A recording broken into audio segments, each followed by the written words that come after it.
வணக்க மக்களே, உங்க எல்லாத்தையும் திரும்ப சந்திக்கிறதுல மகிழ்ச்சி. தனக்கு பிறந்த குழந்தைக்கு அத்தையாக மாறிய பெண், இது சாத்தியமா? இயல்பான குழந்தை பிறப்பது என்பது நம்மளோட டிஎன்ஏ தான் அந்த செயல்பாடுகளுக்கு உட்படுத்தப்பட்டு ஜெனட்டிக் முறையில நம்ம ஒரு குழந்தை உருவாக்குறோம். அந்த குழந்தைக்கு இருக்கிற டிஎன்ஏ எப்பொழுதுமே நம்மளோட தான் இருக்கும். தன் கணவரோடு ஒன்று சேர்ந்து தனக்கு பிறந்த இரட்டை குழந்தைகளும் தனதில்லை அப்படிங்கிற ஒரு ஆச்சரியம் மற்றும் அதிர்ச்சிக்குள்ளான விஷயத்துக்கு உள்ளாக்கப்படுறாங்க டெய்லர். அதன் பிறகு அவங்க மேல ஒரு வழக்கு பதியப்படுது. வழக்கோட சாராம்சம் என்னன்னு பாத்தீங்கன்னா, இவங்க திருட்டுத்தனமாக இந்த குழந்தையை கடத்தி வளர்த்துறாங்க.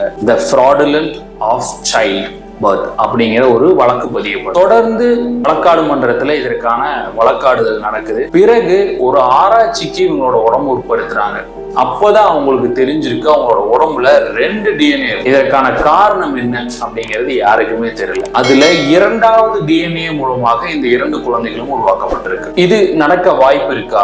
ஆமா, வாய்ப்பு இருக்குன்னு ஒரு கட்டுரை மூலமா நமக்கு 2 ஆராய்ச்சியாளர்கள் புரிய வைக்கிறாங்க. செமரிசம் அப்படின்னு அழைக்கப்படக்கூடிய ஒரு செயல்பாடு இந்த உலகத்தில் நடக்கிற விஷயம் தான். என்னன்னு பாத்தீங்கன்னா, நம்மளோட உடம்புல 2 கருக்கள் உருவாகும். என்னோட உடம்புல உருவான 2 கருக்களும் யாருக்குமே தெரியாம தன்னை ஒன்னோடு ஒன்னா இணைச்சு அப்படி பிறந்தவங்க தான் இந்த டெய்லர். இதுல இன்னொரு ஆச்சரியப்படக்கூடிய விஷயம் என்னன்னா, இதற்கு முன்னாடி அப்படி ஒரு விஷயம் நடந்து அதுதான் அந்த முதல் விஷயமா பார்க்கப்படுது. முன்னாடி பிறந்த ஒரு பெண் இதே மாதிரி தனக்குள்ள வித்தியாசமான செயல்பாடுகளை கண்டுபிடிக்கிறாங்க. எப்படின்னு பாத்தீங்கன்னா, உடம்புல 2 பாகங்களாகவே அவங்க வளர்த்துறாங்க. எப்படி சொல்றதுன்னா, உடம்புல ஒரு பாகம் ஒரு மாதிரியும் இன்னொரு பாகம் ஒரு மாதிரியும் அவங்களோட உடம்புல வளருது. நாட்கள் செல்ல செல்ல அவங்களுக்குள்ள இன்னொருத்தர் இருக்கிற மாதிரியே அவங்க உணர ஆரம்பிக்கிறாங்க. அதுக்கு மிக முக்கிய காரணம் அவங்க உடம்போட வண்ணம். அவங்க உடம்புல வண்ணம் ஒரு பக்கம் ஒரு வண்ணத்திலும் இன்னொரு பக்கம் இன்னொரு வண்ணத்திலும் இருக்கிறங்காட்டி அவங்க வெளியில காட்டிக்காம இருக்காங்க. நாள் போக்குல அதை ஏத்துக்கிட்டு வெளியிலும் வர ஆரம்பிக்கிறாங்க.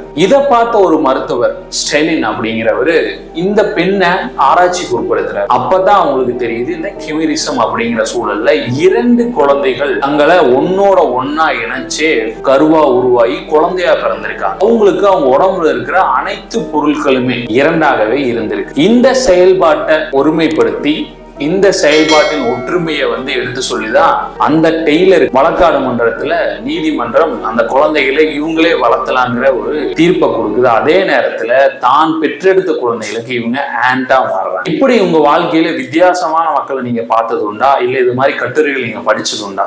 கண்டிப்பா கமெண்ட் செக்ஷன்ல சொல்லுங்க.